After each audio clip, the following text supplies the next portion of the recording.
हिंदी में हम बात करते हैं तो इसलिए करते हैं कि हम भोजपुरी में बात करेंगे आपको समझ में नहीं आएगा, कोई मराठी बोलेगा तो हमको समझ में नहीं आएगा, कोई बंगला बोलेगा, कोई तेलुगु बोलेगा, कोई तमिल बोलेगा, कोई कन्नड़ बोलेगा। तो कम्युनिकेशन के लिए कि एक दूसरे की बात को समझ पाए, अनेकता में एकता, यही तो भारत की सबसे बड़ी खूबसूरती है। तो ये हिंदी बोलने की जो बात है वो इसलिए है कि हम एक दूसरे को समझ पाए। बाकी अगर कोई नहीं बोलना चाहते तो उसको जबरी थोड़े कोई बोलवाएगा।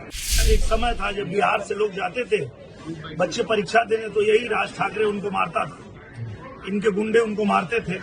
कई सीट पाए थे, एक सीट नहीं मिला, क्योंकि मराठी लोग भी जानते हैं, महाराष्ट्र के लोग भी जानते हैं कि ये नौटंकी कर रहा है। मुझे लगता है ये बहुत ही गंदी राजनीति है और ऐसा नहीं करना चाहिए, क्योंकि हिंदी अगर देश की राष्ट्र भाषा है और हिंदी में हम बात करते हैं तो इसलिए करते हैं कि हम भोजपुरी में बात करेंगे आपको समझ में नहीं आएगा, कोई मराठी बोलेगा तो हमको समझ में नहीं आएगा, कोई बंगला बोलेगा, कोई तेलुगु बोलेगा, कोई तमिल बोलेगा, कोई कन्नड़ बोलेगा।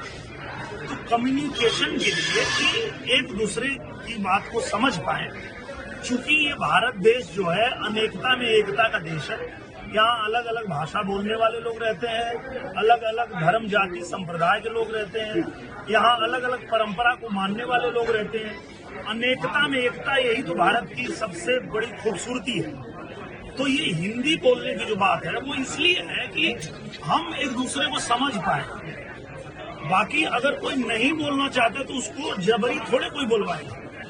तो मुझे लगता है कि ये भाषा की, जाति की, ये सब घटिया राजनीति नहीं करनी चाहिए, देश को तोड़ने की कोशिश नहीं करनी चाहिए, अपने राज्य को कमजोर करने की कोशिश नहीं करनी चाहिए, बल्कि सबको एक साथ जोड़ के आगे बढ़ने का काम करना चाहिए। 20 साल बाद दोनों भाई एक हुए हैं, चुनाव है, सीट नहीं मिलेगा इन लोग को।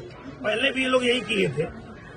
आपको याद होगा एक समय था जब बिहार से लोग जाते थे बच्चे परीक्षा देने, तो यही राज ठाकरे उनको मारता था, इनके गुंडे उनको मारते थे। कई सीट पाए थे, एक सीट नहीं मिला, क्योंकि मराठी लोग भी जानते हैं, महाराष्ट्र के लोग भी जानते हैं कि ये नौटंकी कर रहा है।